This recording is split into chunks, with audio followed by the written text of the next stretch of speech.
僕人敬聽三代經課，5月18號，復活後第5主日，詩篇148篇。哈利路亞！你們要從天上讚美耶和華，在高處讚美他。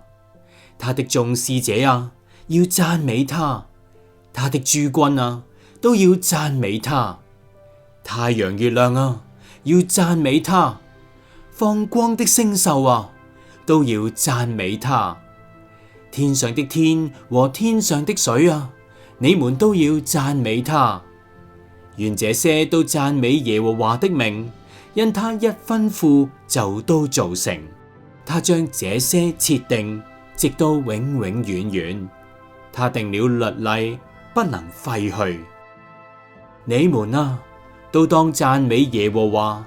地上一切所有的，大魚和深洋，火和冰雹，雪和霧氣，成就他命令的狂風，大山和小山，結果子的樹木和一切香柏樹，野獸和一切牲畜，昆蟲和飛鳥，世上的君王和萬民，領袖和世上所有的審判官，少年和少女，老人和孩童。願這些都讚美耶和華的名，因為獨有他的名被尊崇，他的榮耀在天地之上。他高舉自己百姓的角，使他的聖民以色列人，就是與他相近的百姓得榮耀。哈利路亞！